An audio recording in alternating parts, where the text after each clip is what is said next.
একজন স্ট্রেঞ্জার ভাইয়া সাজেস্ট করলো যে রাজকুমারটা অনেক ভালো হবে। মা বলতেছে যে মা ছেলের কাহিনী অনেক ভালো হবে হয়তোবা। চিত্র জগতে অভিনয়টাই আমি মেন মনে করি, লুকসটা তো অত গুরুত্বপূর্ণ কিছু না। তো আমার তো ছেলে নেই, তিনটাই মেয়ে।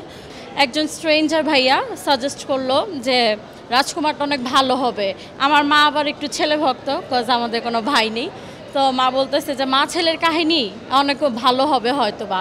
তো কোনো নাই, উগ্রতা নাই, ফ্যামিলি নিয়ে দেখার মতো একটা পিকচার তো দেখা যায়। তো এই জন্য ভাবলাম যে কেন না, এরপরে সাথে সাথে আবার টিকিট কাটলাম, এখন দেখবো। মানে রাজকুমারটা বেসিক্যালি যে রিভিউটা দিয়েছে সে বললো যে মানে মা ছেলের সম্পর্কটা, ফ্যামিলি বন্ডিংসটা তুলে ধরেছে। এই জন্য আমরা ইন্টারেস্ট ফিল করে যে সাথে সাথে আবার টিকিটটা কেটে নিলাম। হ্যাঁ দেখেছি, প্রিয়তমা দেখেছি, এছাড়া দেখেছি, এখন ইনস্ট্যান্ট তো মনে আসতেছে না।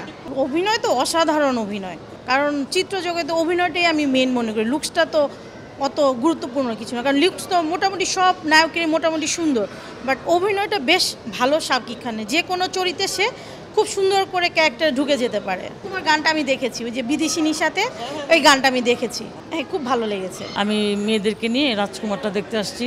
রাজকুমারের মধ্যে মা ছেলের যে একটা মানে সম্পর্ক বা যে একটা বর্নিং, এটা মানে আমার কাছে খুব ভালো লেগেছে। তো আমার তো ছেলে নেই, তিনটাই মেয়ে। তো ওদেরকে বোঝানোর জন্য যে মানে মা আর সন্তান, মানে ছেলে মেয়ে কোনো বিষয় না, মানে মা সন্তানের মধ্যে যে কী একটা মধুর সম্পর্ক, ওইটাকে বোঝার জন্য আসো আমরা এই ছবিটা দেখি। হ্যাঁ ইনশাল্লাহ খুব ভালো লাগে। এর আগেও প্রিয়তমা দেখেছি, আরও অনেক বিভিন্ন ছবিগুলো দেখেছি, খুব ভালো লাগে।